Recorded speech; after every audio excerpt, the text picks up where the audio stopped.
Welcome, Maya. Welcome, Clelia. Hope you are both having a wonderful day today. It is raining here. It is not fun, but it definitely beats 0-degree temperatures for sure. Oh, I don't want to hear myself talk. All right, so we're going to go ahead and get started. So today is writing day. So we're going to probably spend about the first 30 minutes of class or so. Hey, Emily, when you get a chance, can I see your health assessment? I didn't see yours when you came in. So while you're taking care of that, so right now we've only got 4 people in class, and then we've got Maya and Clelia online. I'm hoping other people show up. I don't know where everybody is. Hopefully they start strolling their way in here pretty soon. But we're gonna basically do some peer review today. So what we're gonna do, I'm gonna go ahead and pull up the rubric for the introduction so that you can get an idea of what things should look like. And what I'd just like you to do for about 30 minutes is make sure that at least 2 people in class have seen your paper. So we do have a couple of people on Zoom. Everybody in the class has their laptops. So if you would like to have somebody look over your paper for you, I can very easily give you an email address. You can email your fellow classmates and you can send them a draft, but we need at least 2 pairs of eyes on that paper. I am also happy to look at yours and give you some feedback as well. Now, one thing that you need to know about me when I do feedback, I usually give you 3 big things that I want you to work on. That's it. So if you can address those 3, so here's what I used to do. I used to mark up everything. Do you know how overwhelming it is to get a lot of comments from your professor and feel like you can't fix them all? So what I generally try to do is I try not to mark your papers up too much because I found that that's, you know, it's a diminishing return. The more I put, the more overwhelmed people get. So I'm going to give you 3 things I want you to work on. So today, if you'd like me to look at your draft, I'm happy to tell you 2 or 3 things I'd like you to try to fix it within the next couple of weeks before your actual draft 4 points is due. So does anybody need to email a draft to anybody? So that goes for anybody on Zoom or anybody here in class. Do you need an email address for anybody? All right. So if you would like, we'll spend the next 30 minutes or so just looking at each other's papers. If you'd like, you can also email me and I'm happy to look over your paper too. So I got my email open. I am waiting. Oh. Okay. Oh, actually, let me send a link to somebody really quick. So I'm going to turn off the share because it looks like Mathilde wants to zoom in too. And Clelia, it looks like Mathilde wouldn't have a problem looking over your paper. Just make sure that you have somebody else looking over theirs as well. So let me go ahead and get that letter to Mathilde, that email to Mathilde.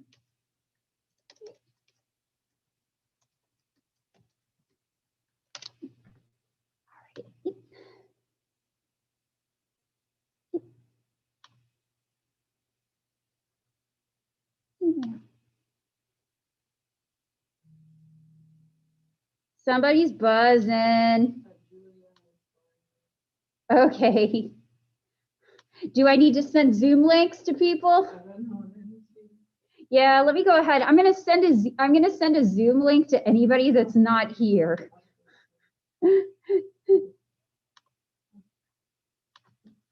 Zoom links for Control V. All right. Now everyone can join. Ha ha ha ha ha.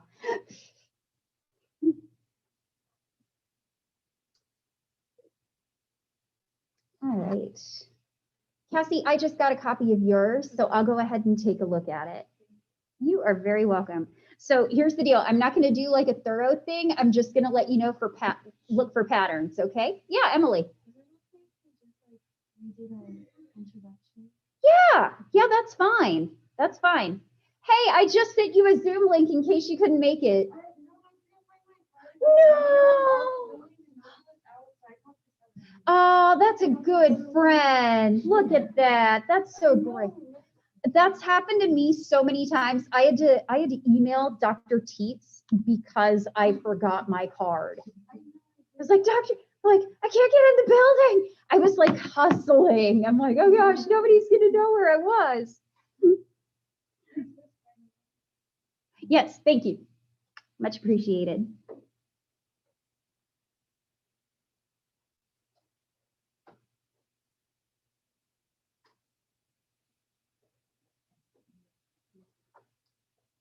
Are we studying the... We're starting peer review right now. So basically the time I have on my thing is 2:36. So I'd probably say at about 3:10. Let's make sure that we've looked at people's papers and stuff like that. Make sure you have at least 2 pairs of eyes on it. If you want to follow up and check with me, I'm happy to do that too. I'm going to go ahead and pop onto my Coddy so that you can see the rubric. Now, I'm largely going to focus on the content section because for right now, I think content is probably going to be the most important thing. 9 times out of 10 for these papers, the big problem that people have is the content portion. If you don't have a problem with content, it's usually going to be organization. So I'm going to keep it on the content because I think that's the most important part, and that's where the majority of your grade comes from. But if you'd like me to move the rubric around a little bit, I'm happy to do that as well. And then probably at about 3:10, unless you need a little bit more time, we'll go ahead and start lecturing. So feel free to message your classmates, email me, email your classmates on the My Coddy page. You should be able to, I think you should be able to email each other that way. But you can go ahead and do that. All right, we've got Nope, we want lecture notes. There we go. We definitely don't need to open the grade book. All right, let me go ahead and pull up the rubric. Where is it? Rubric for intro. Where is it? There it is, right in front of me. I looked right at it and I didn't see it. All right, so this is the rubric. So I would say try to focus for the content on the A papers. So we want 5 peer-reviewed articles are included in a review of the literature. They've been summarized in a clear and effective way. Remember that I am not your audience. Remember that psych majors 1 level lower than you are your audience. We're going to make an effort to draw connections between our sources where we can. So we're going to try to get away from 1 paragraph per paper. The coverage of these articles is in-depth but not exhaustive. Don't be a Dr. Gilchrist and write 10 pages when 5 will do or less. And the review of the articles will present a problem that will be investigated by the research. Now, the original rubric says survey research, but that should be our replication study. All right, let me get back to looking at this.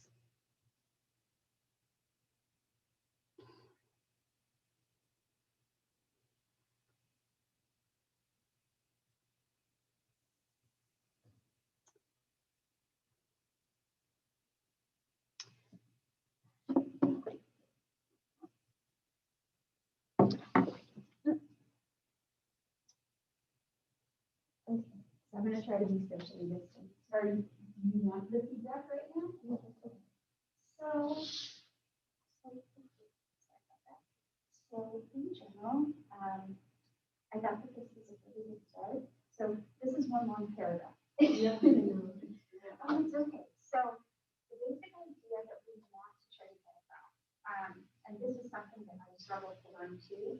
So if it helps, it sometimes helps me to think of a paragraph as being like 1 idea that I want to talk about.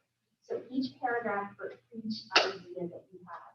So your first section right here, for example, like you've got this really good example, and then you dive right into levels of processing. That would be the perfect place to kind of split up a paragraph. One little trick that can occasionally help with the formation of how you want to do this for each paragraph. Usually the first sentence of the paragraph should tell the reader what you're planning to talk about here. And you don't want it to be like, I'm talking about this now. It's more like the levels of processing effect, blah, blah, blah, for example. So if you could find a way to break that up and maybe flesh out your sources a little bit, there needs to be some more detail there. The only other thing that really strikes me at this point, besides trying to, so my big three things for you: break up your paragraphs, flesh out your sources, don't be so informal. You use the royal we, and we generally do not like that. So if you can, try to get away from using we unless you are referring to the class doing the experiment. The other thing is I saw some contractions, and just the level of formality needs to just be a little bit higher. And I think if you make those changes, and I think this is a great start. Make those changes, it'll be even better. You are very welcome. Like, I feel like when I start actually working through people's drafts, like, I think it's the one time where when I'm teaching you how to write, I'm like, you might be thinking, oh, she doesn't know what she's talking about. But when I actually get to work with the papers, I feel like the gears start to turn a little bit.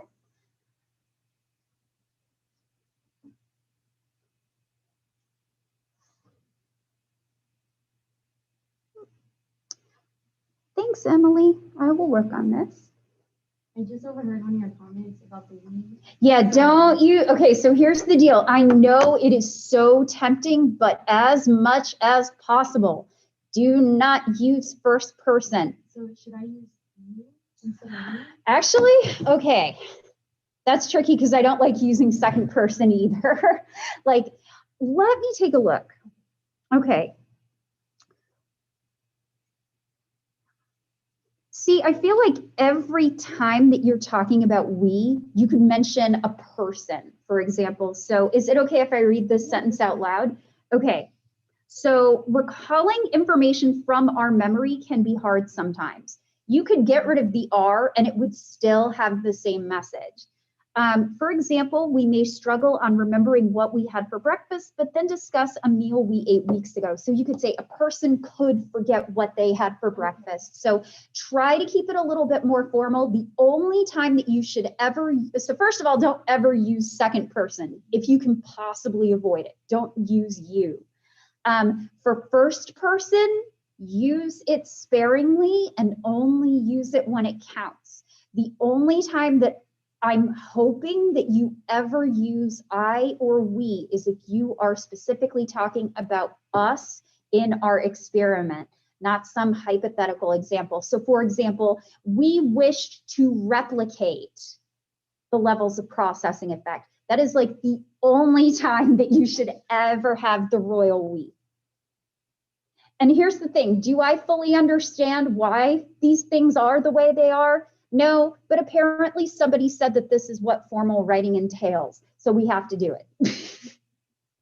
But yeah, I think a lot of what you have here could be quite easily interchanged with a person, they, one, and you wouldn't lose the message there.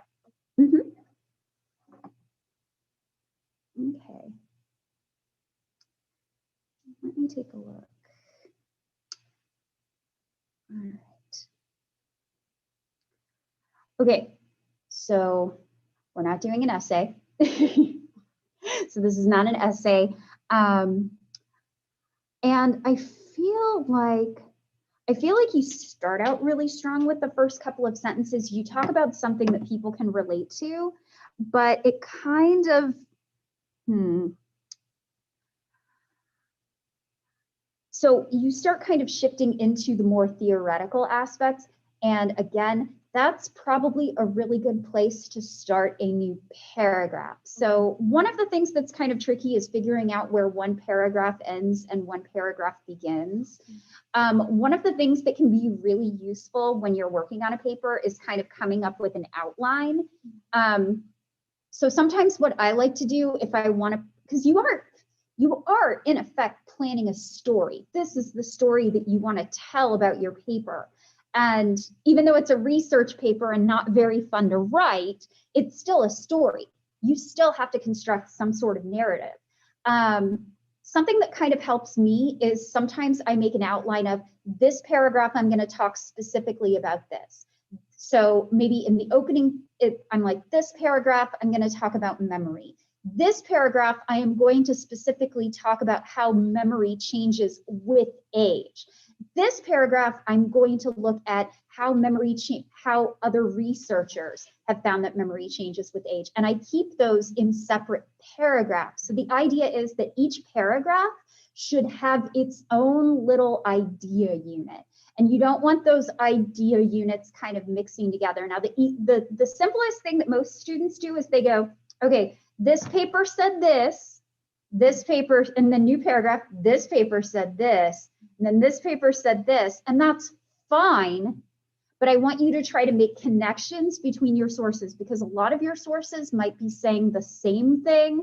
Some of your sources might be saying a different thing. You could potentially combine those things, but drawing an out, I'm getting off track because I'm digressing, but an outline could kind of help with that, because I feel like you start off with this everyday example and then you dive right into the theory. So should I just take out everything from over this essay?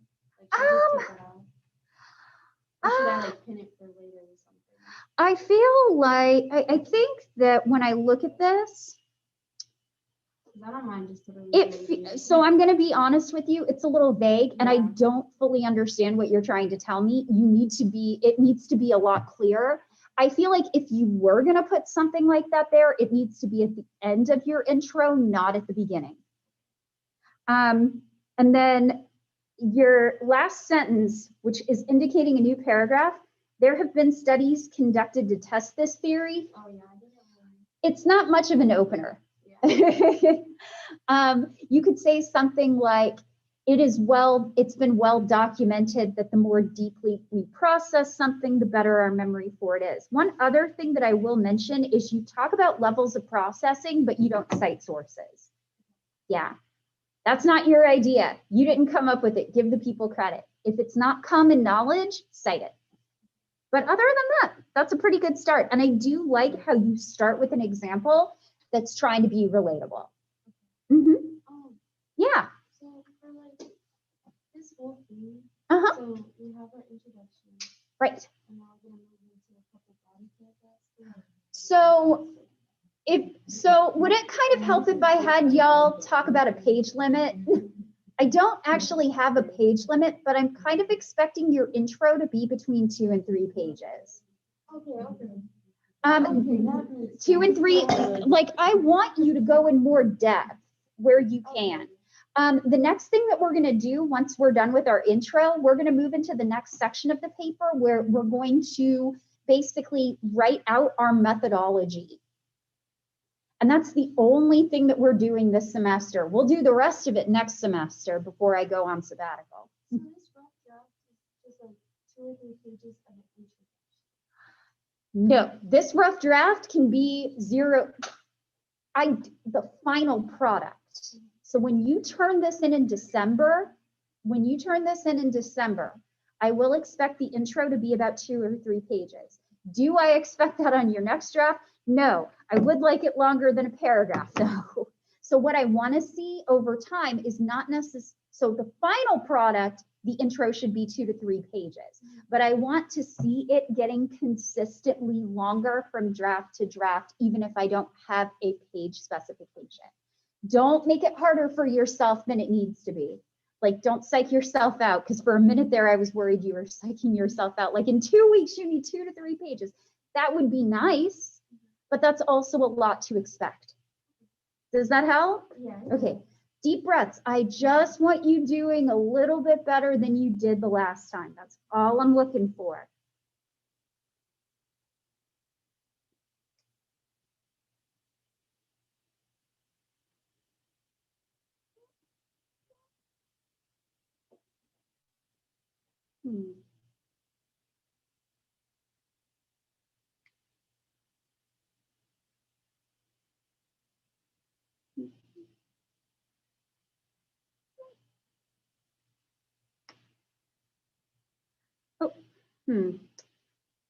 Clelia, I saw that you sent me a document. I can't open it on my phone. Can you try to send that to me in a PDF or a Word document? If that doesn't work, I can also accept Google Docs.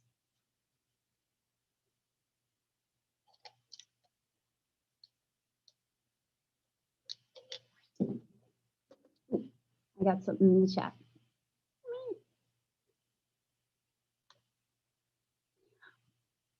Don't be sorry, stuff happens. Everybody's got different file compatibilities, but I want to make sure I have time to look over it if you send it to me.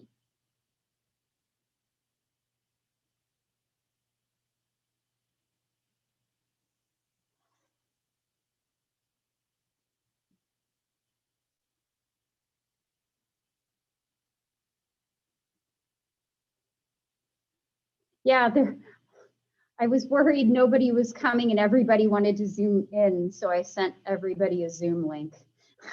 I sent Zoom links for all, so you can feel free to delete that email.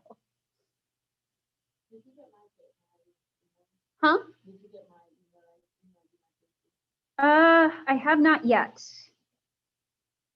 Are you emailing it outside of your Kadi email? No. Okay. Well, maybe it's just being pokey then. Oh, wait, there it is. Okay.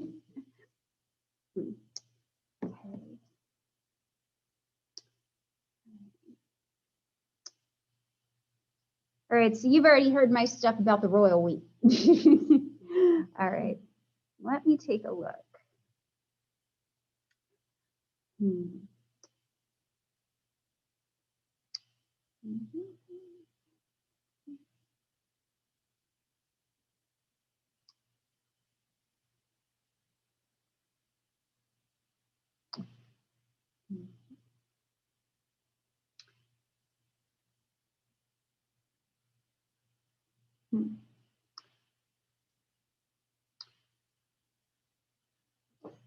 Okay. So I think the last two paragraphs might actually work better at the end of the intro. And I would actually say, if possible, like when we talk about summarizing literature, we don't necessarily need to go into like it was on the screen projector for 200 milliseconds. That's the kind of level of detail. Oh, they're calling me about signing up for a clinic again, but I already have an appointment. This would be really, that level of detail is great for a method section, but here, remember that we're kind of doing this reverse hourglass structure. So we start out really broad and general, and then we're going to move into being more specific. So I like the level of detail here. Keep it for your methods section, and we will get there. I'd like a little bit more discussion about the general ideas of levels of processing here. And this part here that's bolded and underlined, you don't necessarily need that. That's why I did that.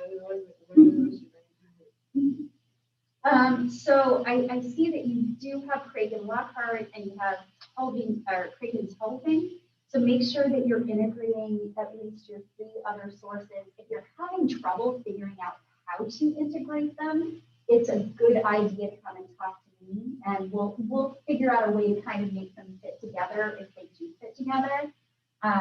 So really for you, just adding more here would be great, and then kind of lowering the level of detail. We need to be able to talk about this for a general audience, and remember, that's basically a psych major a year younger than you. So I think this is a really good start. This probably needs a little less detail, and I want more discussion of what the source is on. Yep, and other than that, no royal we. And cite more, cite more. Everybody cite more. Like, I would rather you cite too much than not cite enough. I think the last 2 paragraphs that you mentioned, if you want to use them at all, they need to happen after you've talked about all of your other sources. Okay. So ideally, you're going to have more than the paragraphs than you gave me last time. maybe even just, maybe it could just be one more paragraph, but I want a little bit more discussion of those other sources.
I hate that noise when it pops up. And yes, I know that hate's a strong word, but I don't like it.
All right, does anybody need some more time?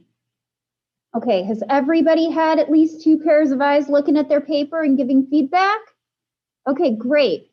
Hopefully that helps. If you feel like you need some more feedback and you didn't email me a copy of your intro, just know I'm happy to take a look at it. Remember that I will not be necessarily marking here and there and here and there. I'm going to give you 2 or 3 things that I'd like you to work on for next time. So if you haven't sent that to me and you'd like to, please feel free to do so. So just to kind of keep this date in your mind. So there are 2 things I'm going to talk about before we move on. I want to pull up our syllabus really quick.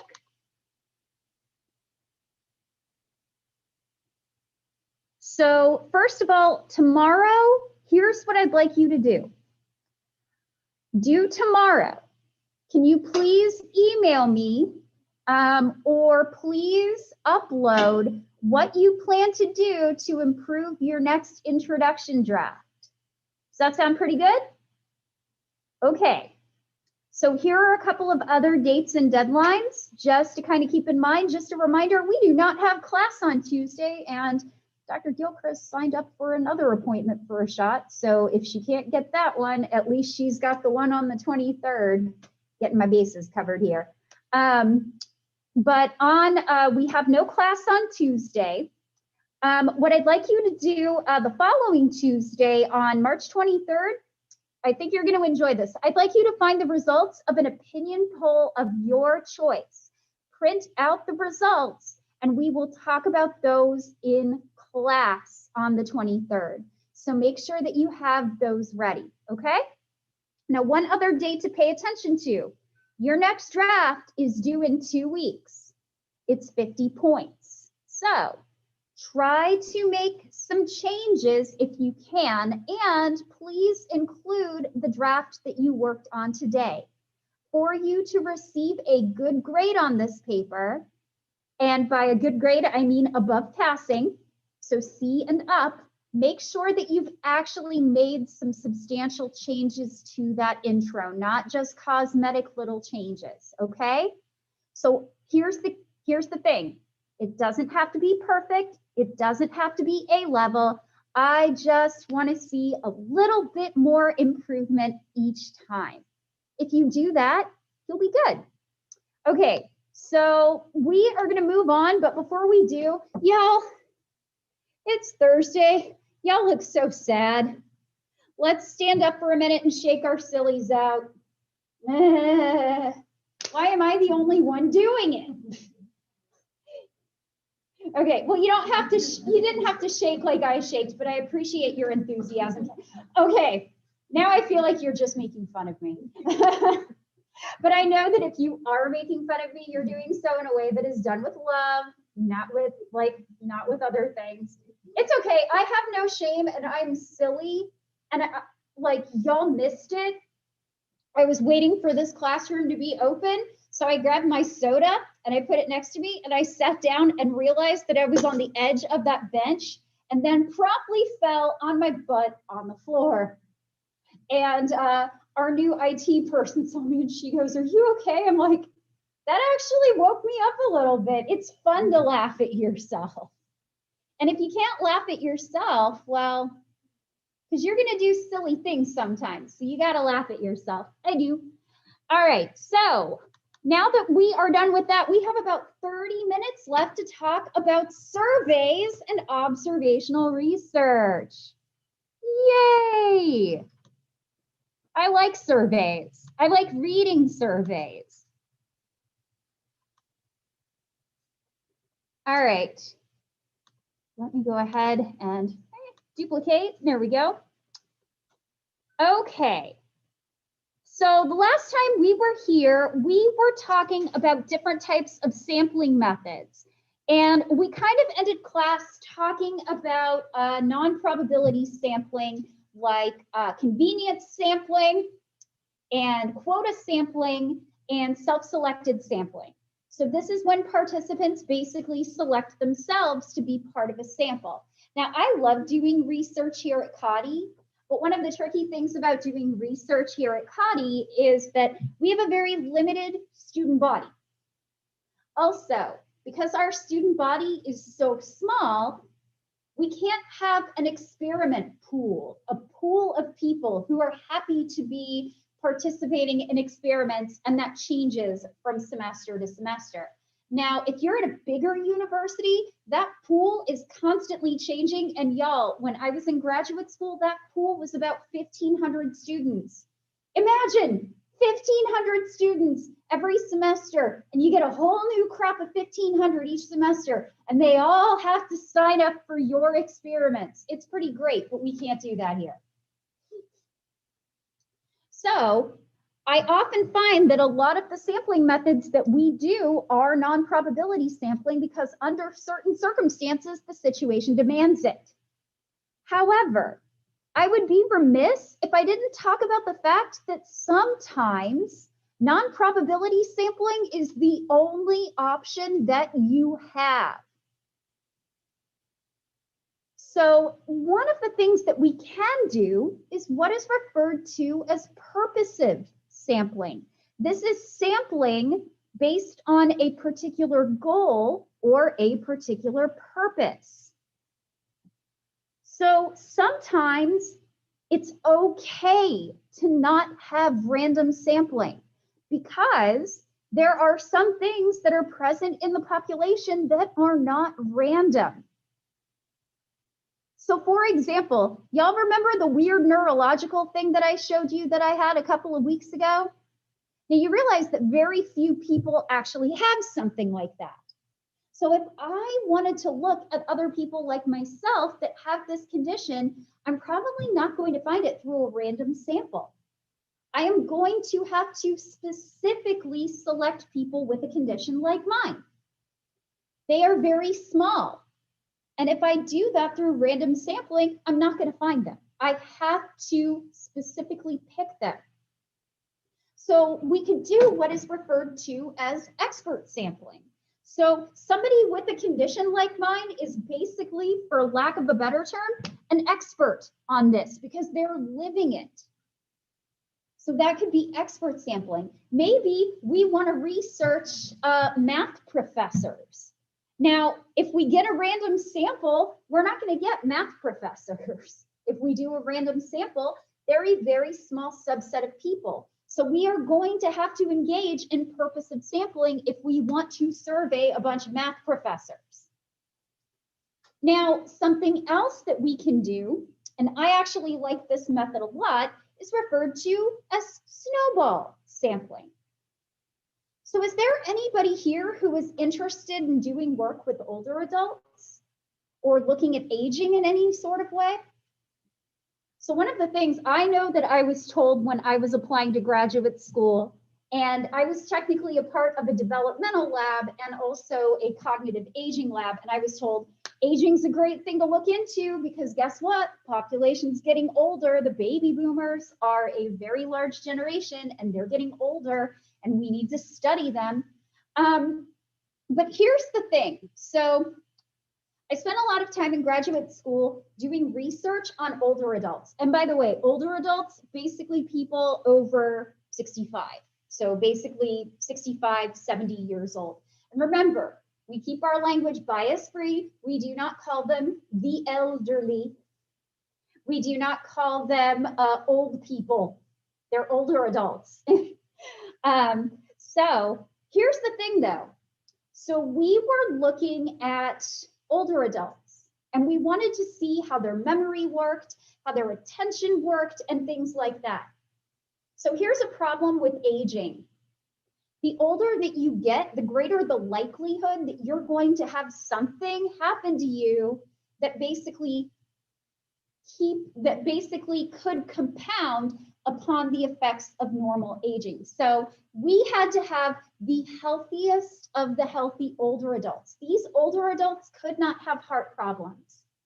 These older adults could not have had a stroke. They can't have dementia. They can't have diabetes or things like that. And here's why. All of those health things will eventually affect things like your memory, your attention, and your cognitive processes. But because it affects those things and aging affects those things too, when you have those conditions and we see that your memory is poor, we can't tell if your memory is poor because of the condition or because you're getting older. So because we want to specifically look at the effect that aging has on these processes, we had a very small sample to work with. Think about your grandparents right now. Neither of my grandparents would qualify for this research study. My grandmother has high blood pressure and has had mini strokes. My grandfather has dementia. Neither of them would be healthy enough to participate. How many of your grandparents would potentially be able to participate? Probably, okay, like one, okay. So the thing is, healthy older adults are hard to find. So we had this small little pool of about maybe 200 older adults in the surrounding area that would constantly participate in our studies. You know what a problem with that is? You participate in our studies long enough, you start to become an expert in the research. You start destroying any experimental effect because they know exactly what to expect and they're so familiar with the task. So we had to start getting more people. So we did a snowball sample. At the end of our study, an older adult would be finished and we'd say, hey, we'll give you a $10 gift card if you can name another person who would be eligible to participate in this study. So we were actually able to increase the size of our experiment pool by doing snowball sampling, basically saying, hey, do you know anybody in your life that might benefit from doing this? And usually they would give us about 2 or 3 names and we were able to increase our pool that way. So sometimes non-probability sampling can be useful. So one of the things that I will kind of mention, and I've brought this up before, you can't survey everybody. And I know some of you that are defiant are going to be like, you're telling me I can't survey everybody? Just watch me, Dr. Gilchrist. I'm going to survey everybody. That's really cute, but you can't. Now, probability sampling will help.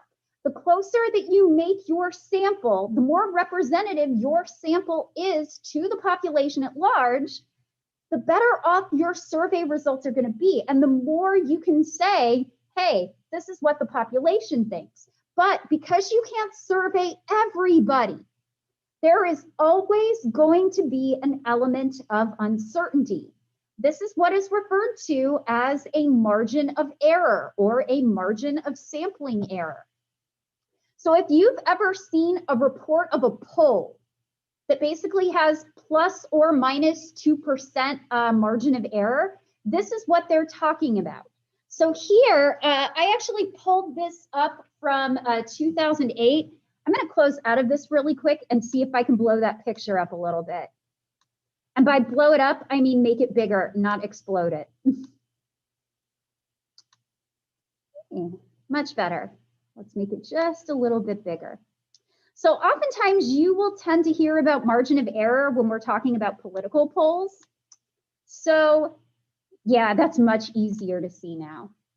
All right, so what you're kind of looking at here, you are looking at polling error, and then you have the percentage of people voting for presidential candidate Barack Obama. And so what you're kind of looking at here, you can kind of see the polling error. So the election margin minus the polling margin. Anything that fell above the line is an instance where Obama did better on election day than was predicted by the poll. And anything that falls below the line is John McCain doing better on election day than the polls. Now, what's kind of important here, I want you to kind of notice that here we have some prediction lines. This is a 95% prediction interval. You do not need to know what that means. But here's the thing, there's always going to be an element of uncertainty when we do polling. These prediction lines are basically saying that the true value for each data point probably falls somewhere within this line.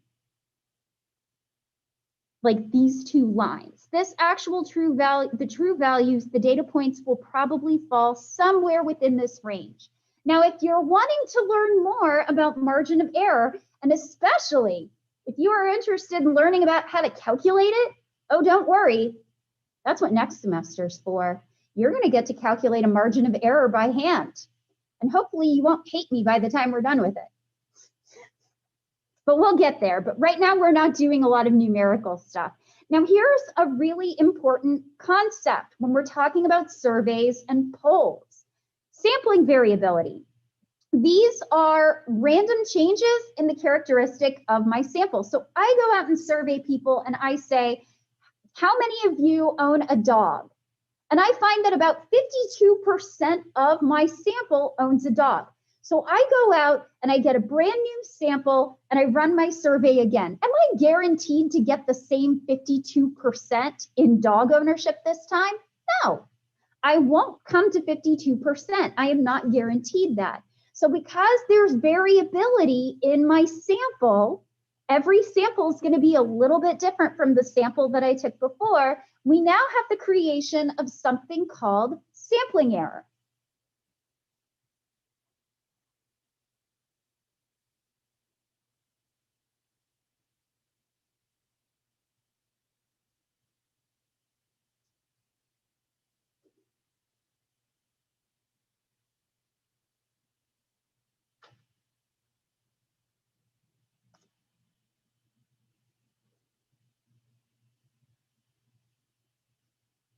All right, everybody good? Anybody need some more time? Thanks for hanging in there. I know it's hard when there's no spring break. So the margin of error, we're basically using the results from our sample and we're estimating a range of values that accurately reflects the population.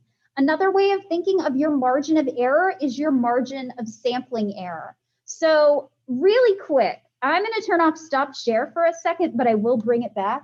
So imagine, I'm going to go ahead and put on speaker view. So imagine that I have poll results and I get something like this. So I get 50, oh my gosh, that is a terrible dead marker. Thankfully, it's not mine. Let's try this one. That's a little better. So we get 53% in a poll plus or minus, or actually in this case, with a 2% margin of error. By the way, you're going to see this abbreviation for margin of error next semester. I call it MO. You're going to get sick of it. So we have 53% with a 2% margin of error. So here's what that means. It means that the true value within the population actually falls between 51 and 55%. Wow, my writing's bad. So basically, within the population, so this is what our sample got, within the population, our true value is going to fall somewhere between 51% and 55%. As a general rule, the smaller your margin of error is, the more precise your data is, and the more precise that your prediction is going to be. But don't worry, we're not getting into the math yet. I'm not ready for that yet either. And I love the math.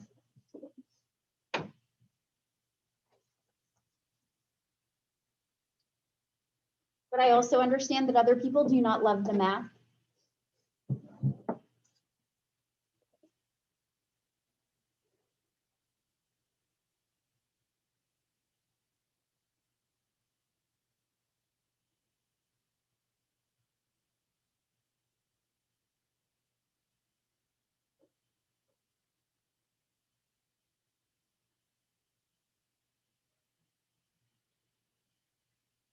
Okay, everybody good? Okay. Hey, there we go. So what does this mean? This means that your net, and for those of you who love certainty, statistics can be really frustrating because when we're dealing with people, when we're asking people their opinions, we are never going to have 100% certainty, ever. We're never going to be 100% certain that the population values actually lie within the margin of sampling error. But That's what a confidence interval or a confidence level is for. We can have 95% certainty that the true value falls within a certain range, but we're never going to have 100%. We can have 99% confidence. We can have 95% confidence, but you're never going to have 100.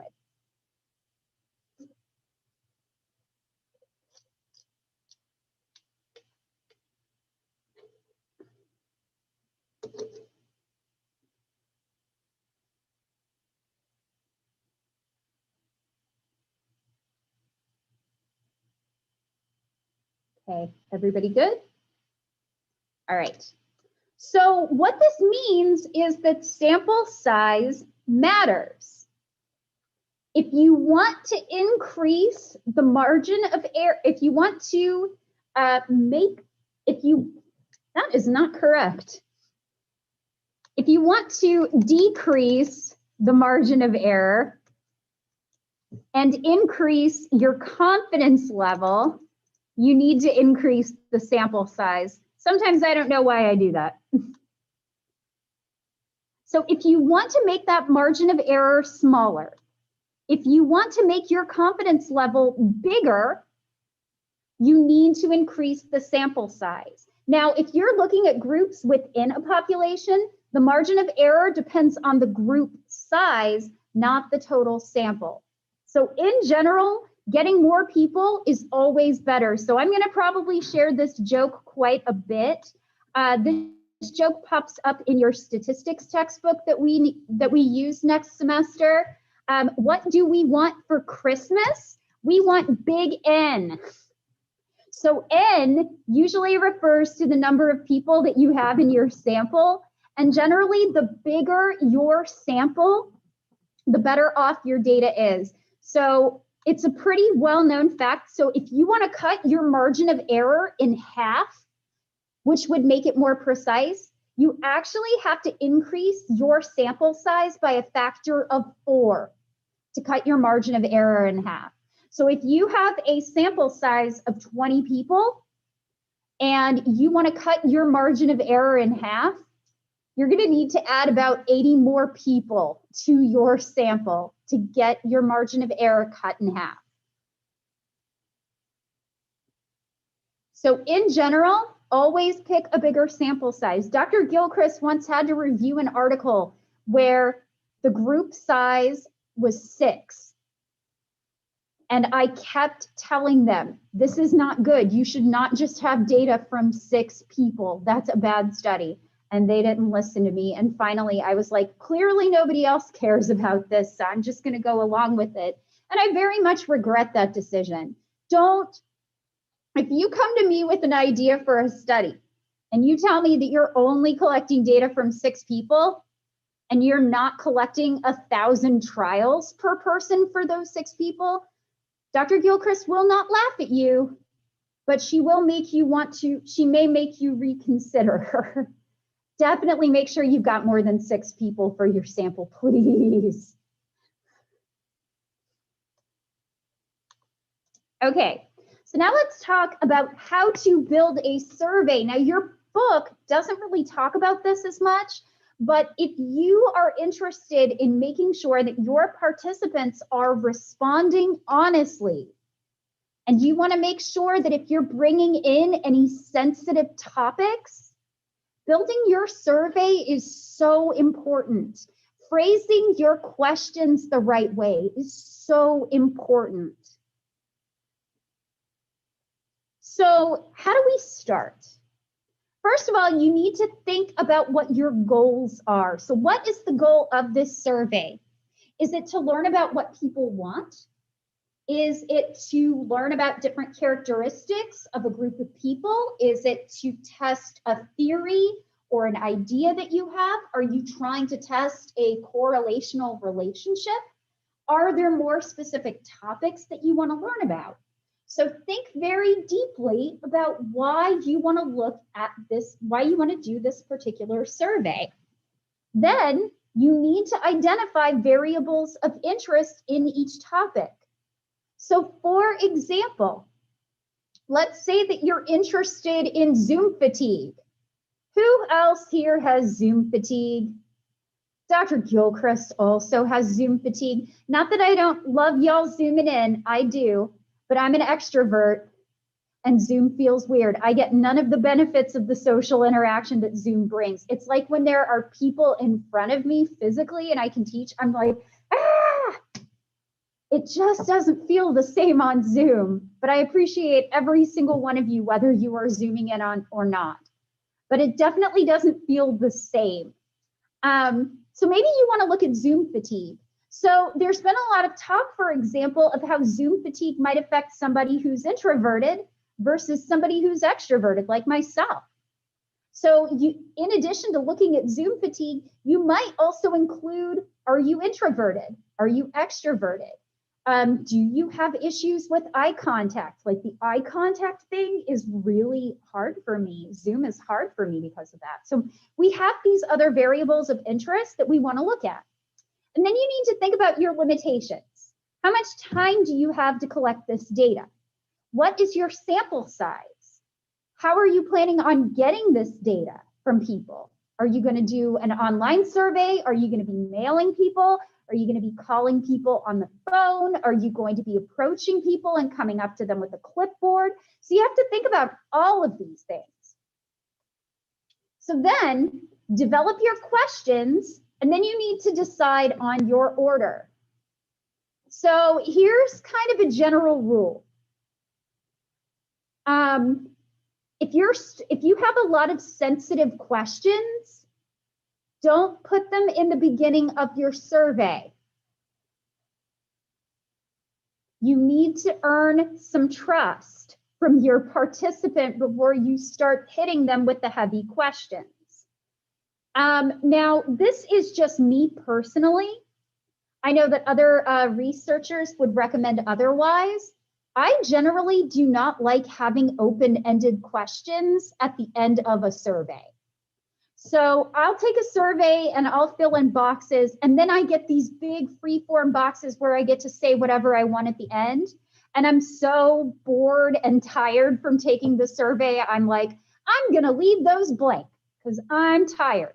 So you may consider putting those open-ended questions closer to the beginning of the survey than the end, when people are more prone to being tired or bored and not wanting to finish them.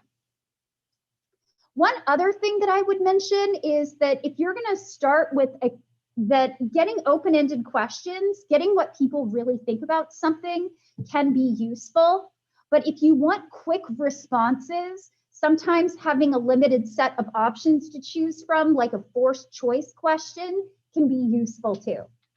So develop your questions, decide on an order, pre-test your survey, get a small pilot sample so you can figure out how long it takes or if people have trouble understanding the questions, revise as needed, keep pre-testing, and then once you feel like you've worked out the kinks, then your survey is good to go. So now let's talk about the types of questions that you can put on your survey.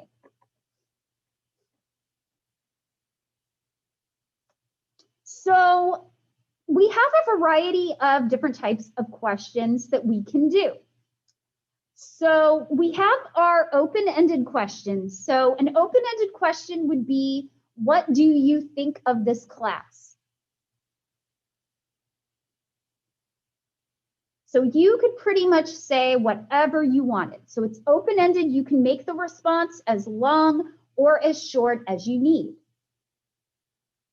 Now, this can be really useful for instances where you want to get a variety of different ideas that people have. And additionally, if there's something about the class that you may not be aware of, maybe if I'm asking you, what do you think of this class? Maybe there's something that you notice that I don't, that I might not have included in other survey questions.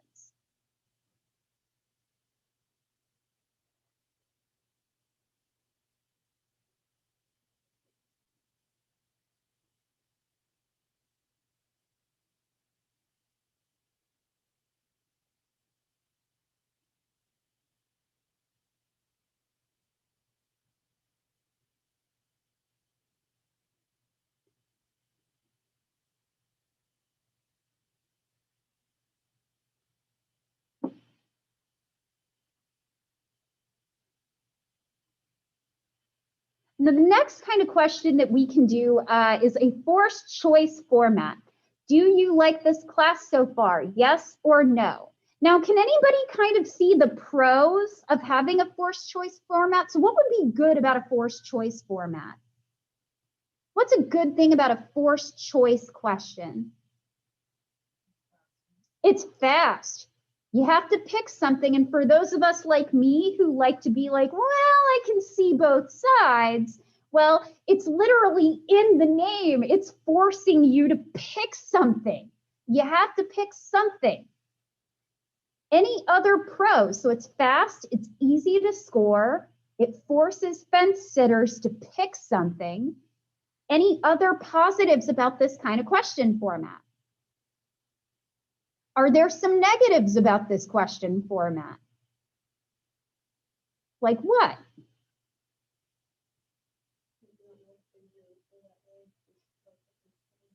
Okay, so it's possible that their opinion might be more nuanced than the forced choice question gives. So maybe, for example, for this class, maybe you really like the content, but you don't like all of Dr. Gilchrist's boring stories. And a forced choice format is not really going to be able to help you out with that because you have to pick either yes or no. Most things are not that black and white. Now, here's kind of the other thing, and this is just my own personal opinion. I don't like feeling like I have to be restricted in what I report, and a forced choice kind of forces you yes or no. If you're going to have something that kind of has a forced choice format like this, I always like to follow up with an open-ended question. So do you like this class so far? Yes or no? If yes, why? If no, why? Because that allows me to dig a little bit deeper into what people actually think, just so I'm not flattening out your opinions or things like that. Now, one of my favorites is a Likert scale. So a Likert scale question, you've probably seen these before, where you get a question, how difficult is this class? And then you have a numerical format. So we have 1 is basically easy. We have 2. All Likert scales will have a neutral value, so neither easy nor hard. And then we have 4 and 5, 5 being hard. I like Likert scales because, well, I'm a fence sitter, so there's an opportunity for a neutral option there. Here's the other reason I like it. When people make their responses, I can actually get the average person's response here, and I can get that in a numerical format. So when I pull the whole class and I say, how difficult is this class? And the average is about a 4.8, I know that based on that scale, that they think it's pretty hard. So what's actually kind of cool is that I can get an average of the responses with the Likert scale in a numerical format, and I can figure out what that means in terms of the scale.